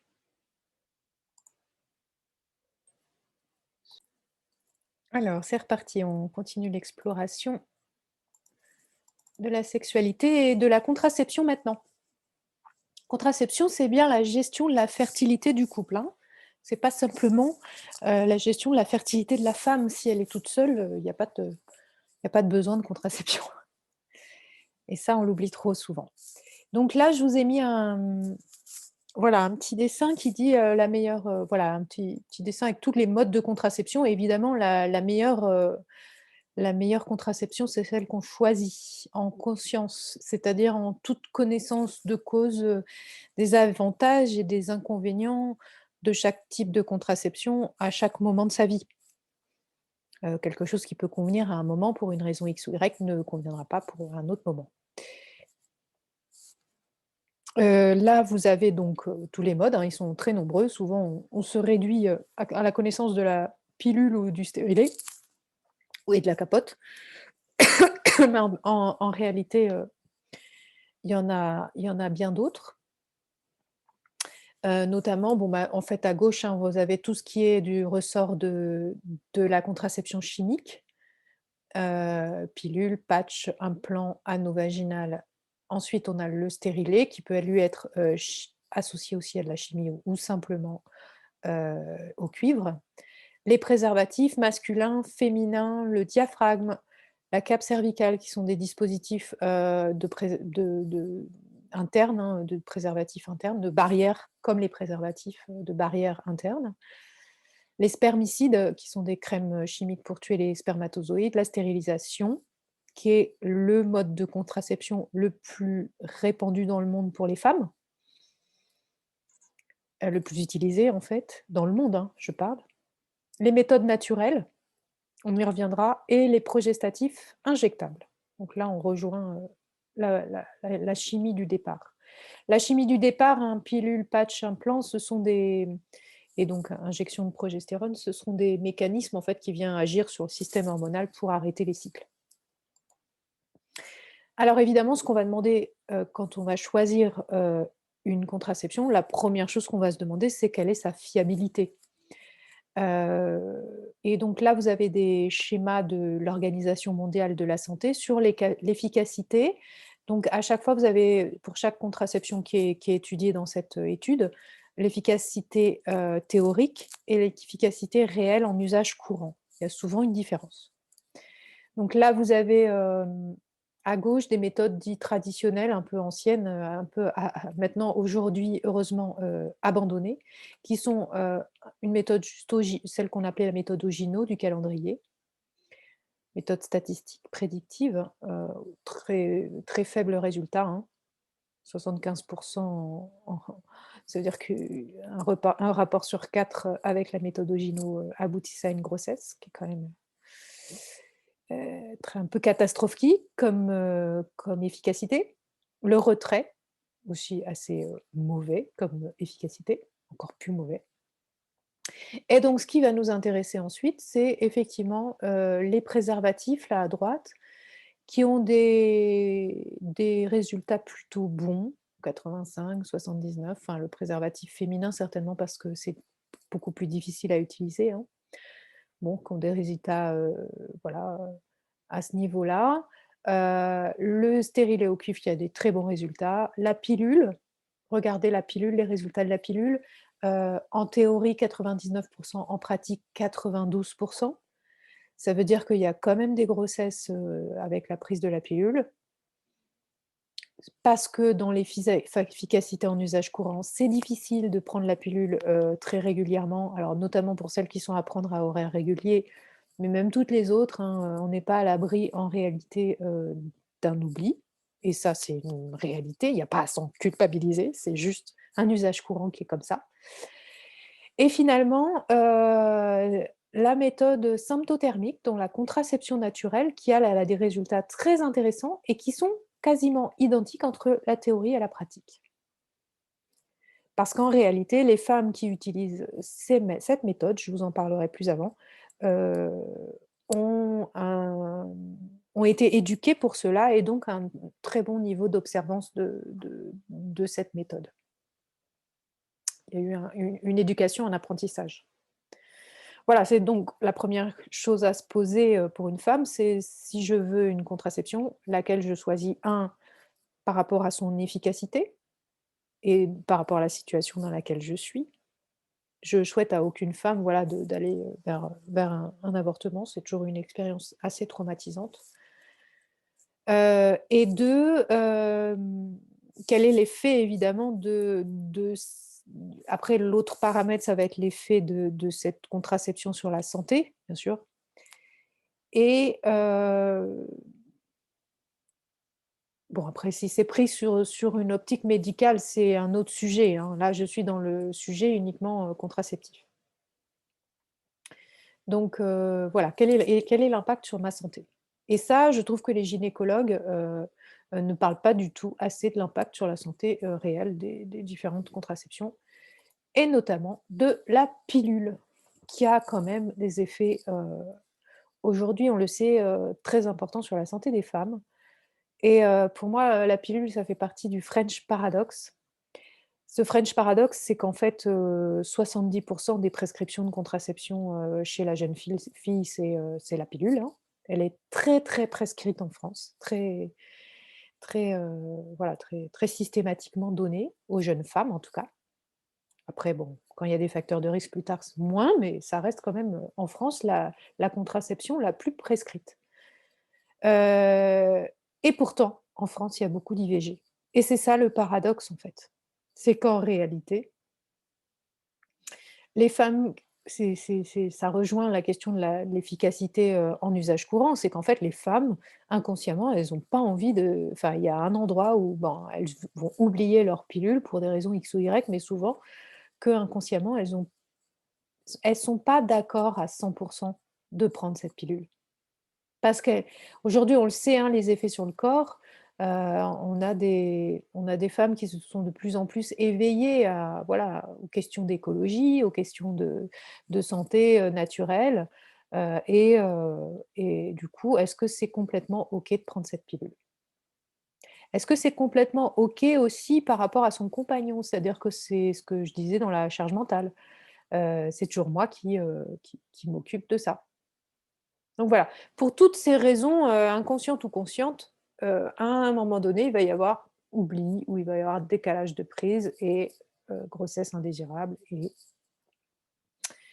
IVG. Voilà, donc les effets indésirables des pilules, je vais pas m'étendre dessus, ça mériterait un cours entier. Je vous conseille, pour celles que ça intéresse, le livre «J'arrête la pilule» de Sabrina Debusca, qui s'est intéressée aux effets indésirables au moment où il y a eu vraiment des accidents avec certaines marques de pilules. Mais des accidents graves, hein, des femmes qui ont perdu, qui en sont mortes ou qui ont perdu, l'usage, enfin de la mobilité ou des choses, plus graves, quoi. Donc du coup, elle s'est intéressée vraiment à la pilule à ce moment-là en tant que journaliste et elle a fait un très bon ouvrage, «J'arrête la pilule», où sont décrits en fait, vraiment tous les mécanismes, heu, toute la les mécanismes d'action de la pilule. Et elle a créé aussi un compte, hein, Paye ta contraception, où les femmes viennent parler de comment elles vivent leur contraception. C'est hyper intéressant. Hashtag paye ta contraception, sur, Instagram ou sur, Twitter ou voilà, ou le compte Facebook Paye ta contraception. On a les témoignages de femmes qui disent: «Mais nous, on n'en peut plus de subir ci et ça à cause de notre contraception». Parce qu'évidemment, dans les effets indésirables, il y a tous les maux de tête, la dépression, de la pilule, il y a des choses, du vécu quotidien des femmes. Et il y a des choses aussi, plus graves puisque, bah, ce que je vous ai mis là, hein, document de Science et Avenir, un journal, enfin un magazine, bah, voilà, les effets sur le cerveau, ça peut être un accident vasculaire cérébral, sur les poumons, une embolie pulmonaire, sur un cœur, l'infarctus ou des artérites ou des thromboses ou des embolies au niveau, voilà, veineux, qui est, le cas le plus grave. Mais au quotidien, ça peut être prise de poids, dépression, migraine. Baisse de libido, on vient d'en parler. La pilule baisse la libido.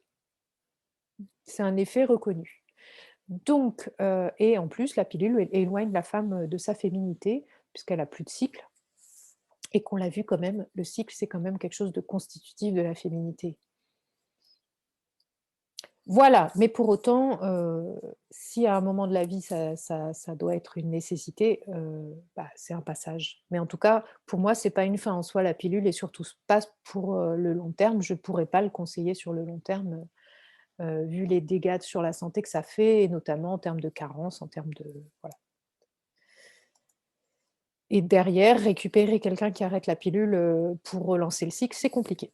J'en ai tous les jours en cabinet, voilà, c'est pas simple.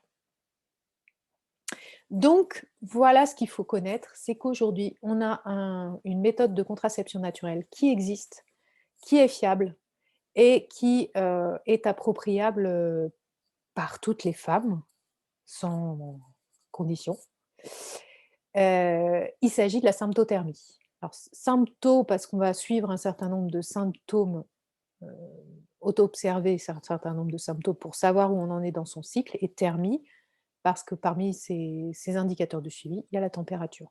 Mais on ne se borne pas à la température et on ne se borne pas à certains symptômes. C'est vraiment une méthode plus globale qui apprend à gérer la fertilité du couple. Ce n'est ni la méthode Ogino, ni la méthode des moniteurs, hein, Lady Comp, j'en passe et des meilleurs, parce que ces méthodes se basaient sur des méthodes statistiques. On sait que ton cycle est à peu près de tant de jours, donc on sait qu'en général ton ovulation arrive là, donc on sait qu'en général, il faut que tu laisses telle période autour de ton ovulation, pour pas être dans une période fertile. Non, la symptothermie, c'est de suivre vraiment en réel les caractéristiques parce que chaque cycle peut être différent en durée, en temps d'ovulation, avant la fin enfin après le début du cycle, et cetera. Donc on suit, c'est vraiment un suivi en réel, et c'est de là que c'est à ça que tient la fiabilité de cette contraception. Aujourd'hui, cette contraception, elle est très répandue.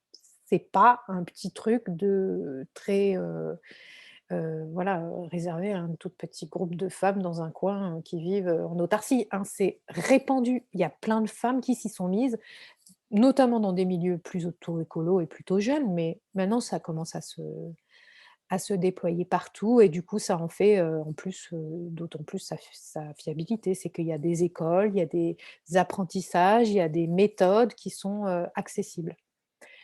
Alors certaines femmes peuvent être autodidactes, mais ça, j'en ai rencontré, mais je trouve ça bon, je trouve ça un peu risqué quand même, et moi je conseille vraiment, l'apprentissage de cette méthode. Et vraiment, ce qu'il faut savoir, c'est que les femmes qui pratiquent cette, contraception naturelle, hein, la symptothermie, elles sont sûres d'elles. Moi, j'en ai interrogé, j'en ai rencontré beaucoup, heu, elles prennent pas de risques. Elles savent que à ce moment-là, elles sont dans une période de fertilité, donc elles n'auront pas de rapport sexuel, non protégé, et que par contre, en dehors de ces périodes de fertilité, elles pourront avoir un rapport sexuel non protégé par un autre contraceptif, que ce soit, une cape cervicale, des spermicides, associés à des spermicides, ou le préservatif. Alors pourquoi aussi vous me direz: «Mais pourquoi pas utiliser le préservatif tout le temps, hein?» C'est un terme de fiabilité, mais parce que le préservatif, il va couper cette communication cellulaire dont je vous parlais entre les 2 sexes. Donc on va se couper d'une partie du ressenti, de la communication des 2 sexes et du plaisir. Donc autant utiliser cette méthode de contraception naturelle qui permet au moins d'avoir une bonne partie du cycle, grosso modo les 2 tiers, où il n'y a pas besoin de préservatif. Voilà, donc les femmes qui pratiquent cette contraception sont vraiment sûres d'elles. Elles savent, voilà, elles ne prennent pas de risques, et souvent ça les aide à, lever cette fameuse colère du poids de la contraception vis-à-vis de leur compagnon, parce qu'on en parle ensemble. Le compagnon va suivre aussi, les cycles de sa compagne. Il va savoir, adapter sa sexualité avec elle, en fonction des périodes. Donc rapidement, voilà un petit schéma pour vous montrer, bon, bah, ça se suit, pour apprendre là, c'est une forme de suivi, hein. On va suivre l'état de la glaire cervicale et la température, et déterminer comme ça, au fil du temps, les fenêtres de fertilité où il est bon d'utiliser un préservatif ou une cape cervicale et du spermicide ou autre chose. Donc, en général, il faut un apprentissage sur au moins 6 mois. Voilà ce que je peux vous dire de la symptothermie. Quand on commence à se lancer dedans, une femme va suivre ses cycles, donc pendant les 6 mois qui viennent, bah, faut pas qu'elle soit sous contraceptif chimique, sinon ça n'a pas de sens.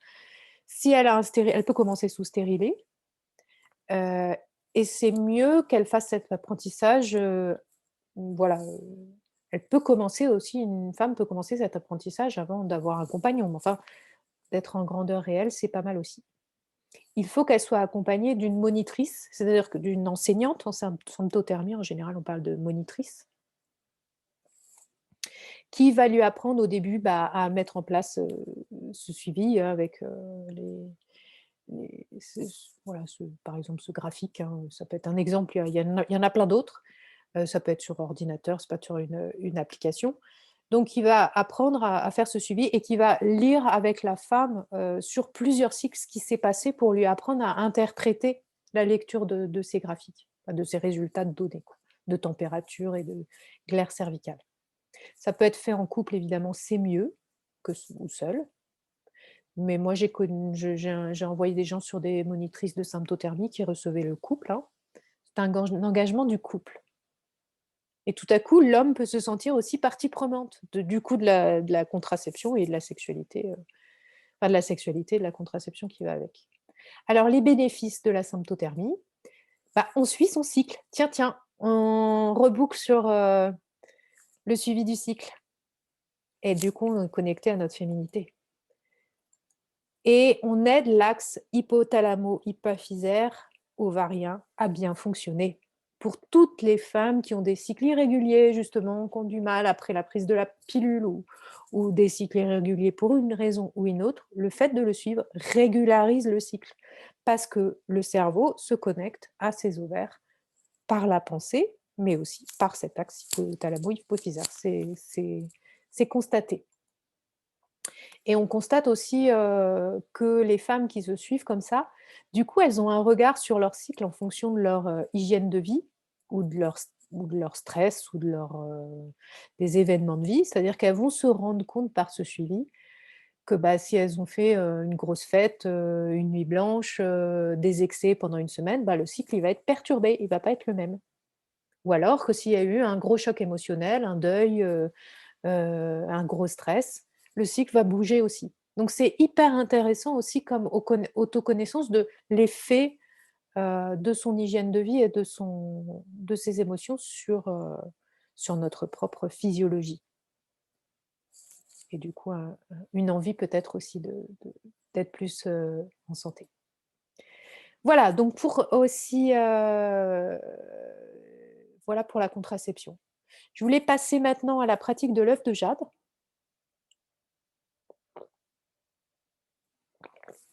Donc comme je vous disais, hein, c'est une pratique, taoïste qui vient de ces enseignements, hein, de Mantak Chia, toujours dans la même lignée que les automassages des seins.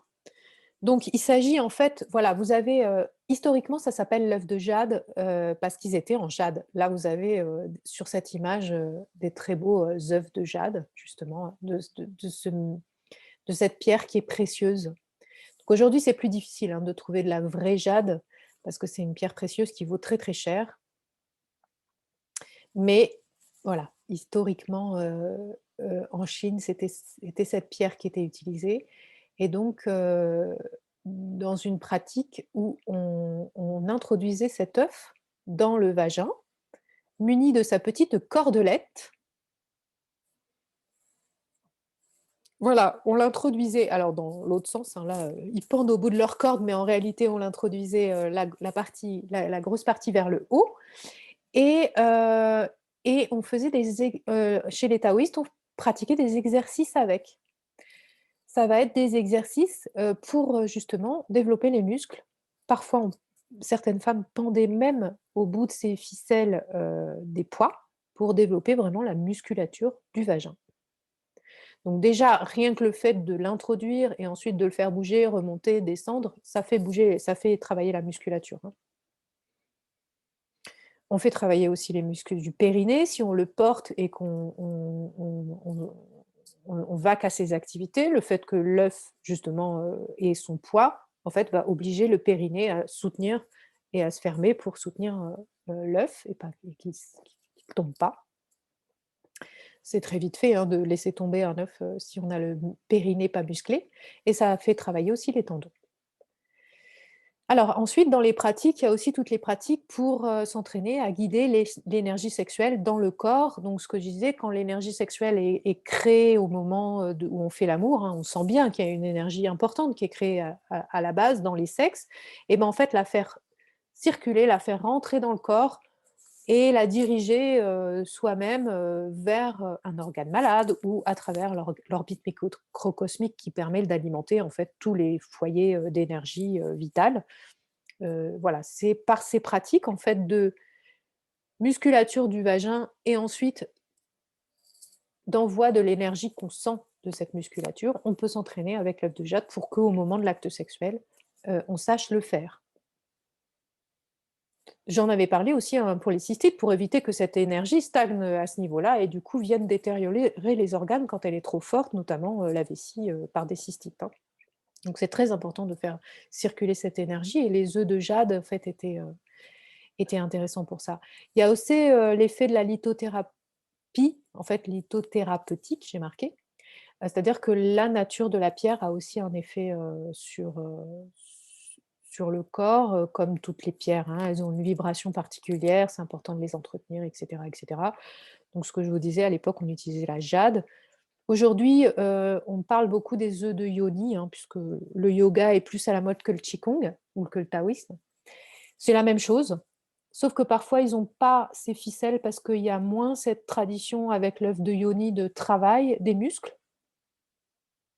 et de circulation de l'énergie, parce que ça n'existe pas vraiment dans la tradition taoïste, yogique.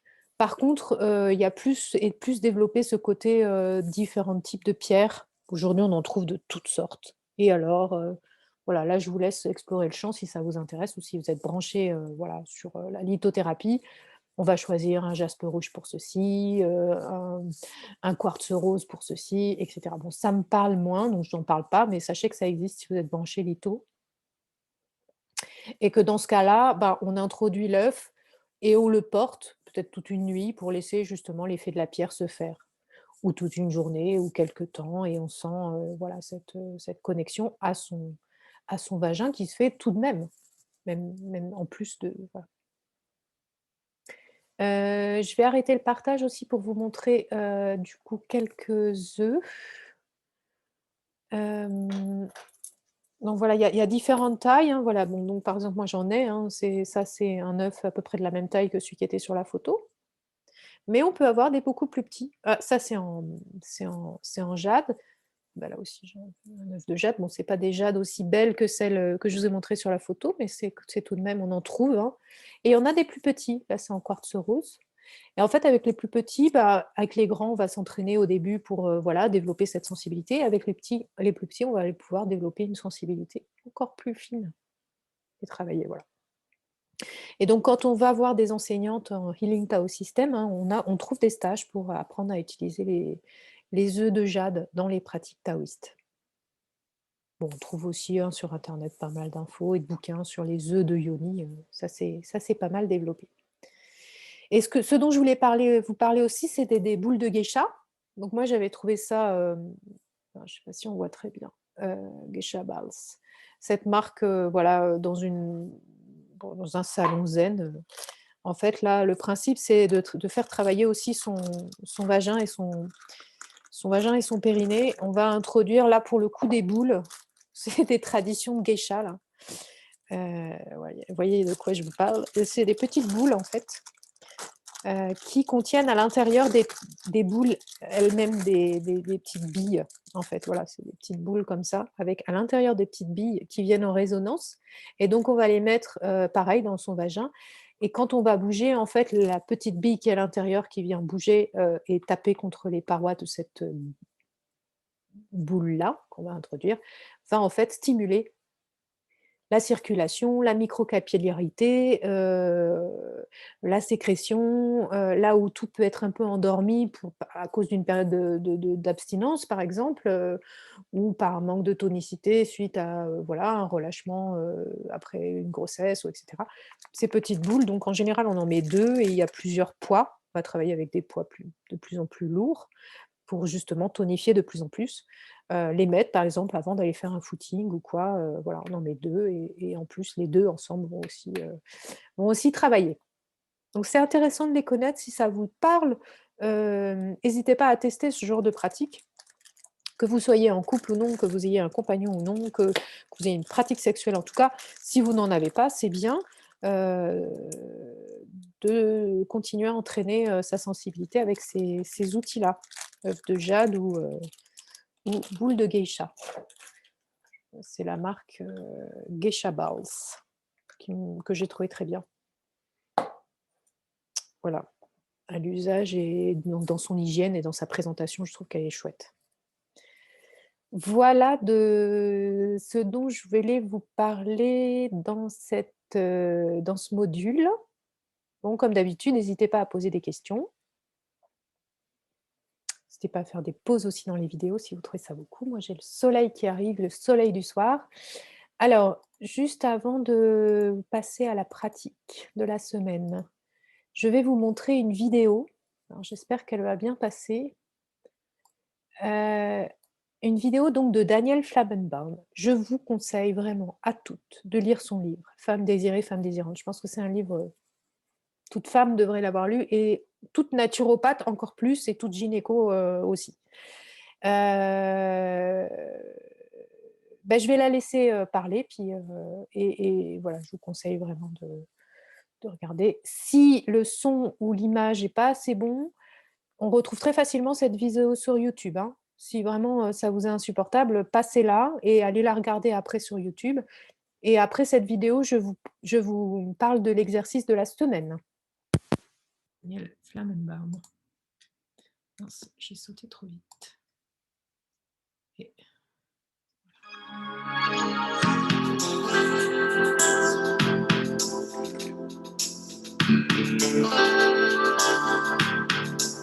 Je suis gynécologue des années 70 pour signifier que je suis la première génération à prescrire la pilule. Donc tout un mouvement, toute une mouvance très active pour que les femmes se prennent en main.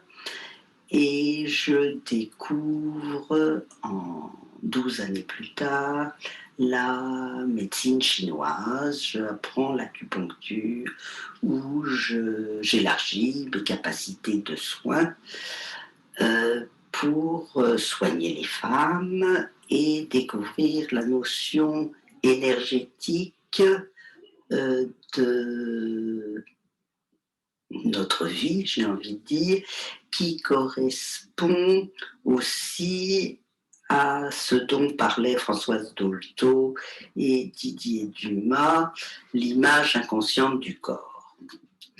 Donc je découvre ce corps de souffle qui est aussi celui de la sexualité. Et d'une façon et concomitante et pour continuer la recherche.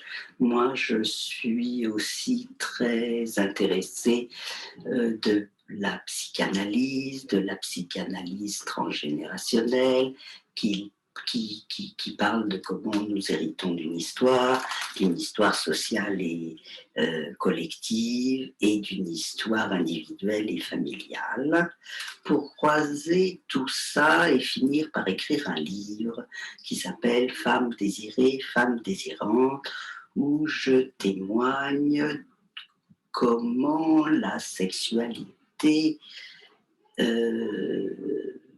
a toujours beaucoup de mal à se vivre pour qu'elle soit régénératrice, pour qu'elle soit libératrice, pour qu'elle nous permette de nous sentir bien dans notre peau.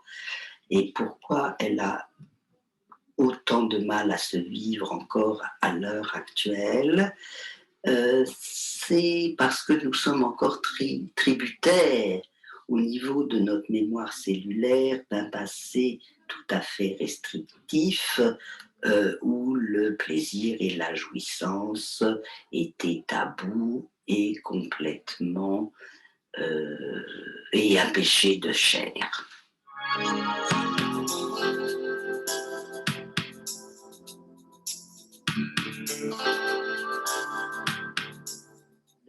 La sexualité, c'est un de nos grands réservoirs de vie.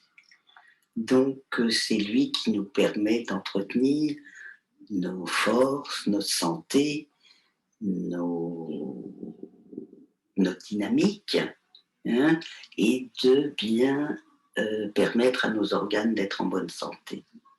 Donc, la sexualité, les forces sexuelles sont contenues dans les ovaires pour les femmes, les testicules pour les hommes, et ce sont des forces créatrices de vie. Et quand ces forces ne sont pas destinées à donner la vie, elles vont nous permettre d'être créatrices de nous-mêmes et de l'autre quand deux personnes se rencontrent charnellement. L'important, l'important de vivre une sexualité qui sache se vivre, qui sache être dans l'échange, qui sait que c'est un processus que l'on construit, va nous permettre d'être de plus en plus nous-mêmes, de plus en plus unifiés, de plus en plus équilibrés, de plus en plus redressés. Hein, cette capacité à nous sentir entiers va nous permettre de prendre notre place. Hein, et sous le toit familial, quand une sexualité sait se vivre de la part des parents, en général, il y a une ambiance joyeuse à la maison et tout le monde sait prendre sa place.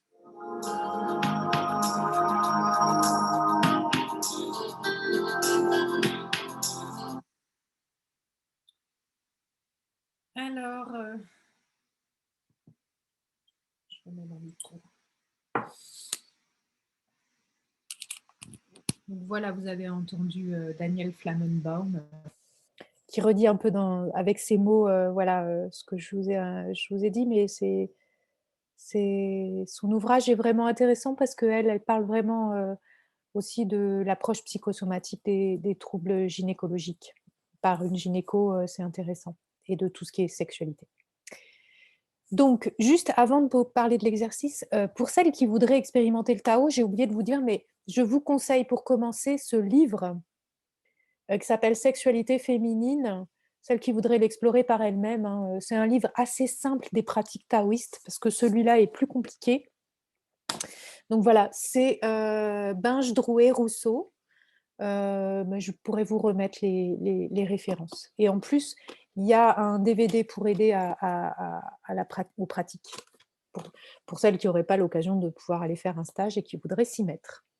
Voilà, donc l'exercice pour la semaine. Je vais vous proposer de travailler sur les tabous de la sexualité. Hein, on l'a vu avec Daniel Flammenbaum, on peut être baigné de tabous et ça ne nous aidera pas à vivre une sexualité complètement épanouie. Donc, ce que je vous propose, c'est prendre vraiment un temps pour vous, de soi à soi, hein, juste pour vous, dans votre, sans le regard de l'autre, sans le jugement de l'autre, essayez de faire tomber aussi les jugements envers vous-même et d'être honnête avec vous-même en toute humilité. Hein. Moi, je pourrais vous dire, hein, si je réponds à toutes les questions, il y a des choses où j'ai encore un chemin à faire. Et de répondre donc par écrit aux questions suivantes. Alors, je vous ai mis un certain nombre de questions. Choisissez l'ordre des questions qui vous plaît. Soit choisissez les questions qui vous inspirent, laissez de côté si vraiment c'est un pensum. Poursuivez pas d'autres sujets si d'autres sujets apparaissent. Voilà, c'est une première trame de questions, mais je vous invite vraiment à prendre un temps pour vous avec un papier, un stylo et à y répondre honnêtement. Et le fait d'écrire, ça permet aussi de poser des mots, de dire les choses peut-être plus finement que simplement par la pensée. Ah oui, tiens, je pense à ça, hop, hop, je pense à ça. Non, là, on écrit pour être honnête et pour aller au bout du processus, pour essayer de qualifier en fait un petit peu plus finement la réponse. Hein. Ou alors, ça peut être une écriture aussi un peu spontanée, des idées qui viennent, et puis après, d'essayer d'élaborer quelque chose d'un peu plus précis. Donc, ai-je reçu des interdits de plaisir sexuel dans mon éducation? Interdits qui peuvent être des mots, des gestes, des attitudes. Ok. La sexualité est-elle un sujet tabou pour moi? Et comment ça se manifeste? J'ose pas en parler avec mon compagnon.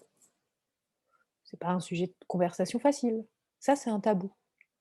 J'en ai jamais parlé à mes enfants. j'en parle pas à mes copines, enfin voilà. Ça, c'est tabou, ça veut dire que c'est un sujet qui ne doit pas être abordé.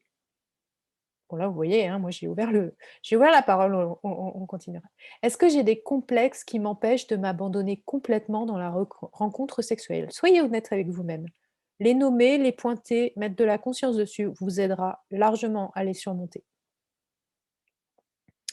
Est-ce que je suis 100% consentante quand je m'engage dans un rapport sexuel? Essayez de penser au dernier auquel vous avez eu. Dernier partenaire ou dernier rapport. Est-ce que je sais exprimer à mon ou à ma partenaire ce qui me donne du plaisir? À moi toute seule et pas au couple. Vous voyez ce que je veux dire? Des pratiques qui peuvent être juste du plaisir pour moi. Ai-je des fantasmes? Toujours intéressant de s'intéresser. Et si j'ai une panne de libido en ce moment, pourquoi? Je vous ai donné quand même pas mal de pistes. Là, vous revenez sur la liste des pistes et vous vous demandez ce qui correspond à vous. Voilà. Voilà, je vous ai ouvert un certain nombre de questions et je vous invite vraiment à faire, ce travail d'écriture cette semaine.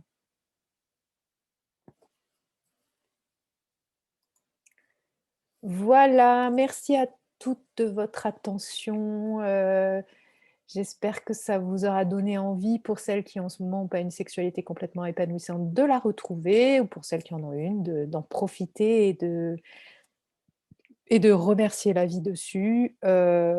J'ai beaucoup parlé des pratiques en couple mais effectivement quand on est seul, bah, ça peut être aussi de justement explorer toutes ces pratiques, voilà de Tao par exemple. Heu, de continuer à faire fonctionner, cet organe, de s'entraîner à voilà, à à faire fonctionner cette sensibilité du vagin et du périnée. Que vous dire d'autre? Beh, voilà, je suis toujours à votre disposition si vous avez des questions, n'hésitez pas. On verra donc plus en détail les facteurs, hormonaux qui jouent aussi dans notre bien-être sexuel. Mais là, pour le coup, j'espère vous avoir tracé un tableau, encore une fois, qui vous permettre, d'ouvrir des voies pour vous en tant que femme ou pour, vous en tant que naturopathe ou thérapeute ou coach, puisqu'il y en a aussi ou gynécologue, puisque vous êtes, un groupe, avec différentes casquettes et je vous souhaite à toutes une très bonne semaine. On se retrouve, du coup, en fin de semaine pour, le cercle de femmes qui parlera certainement sexualité.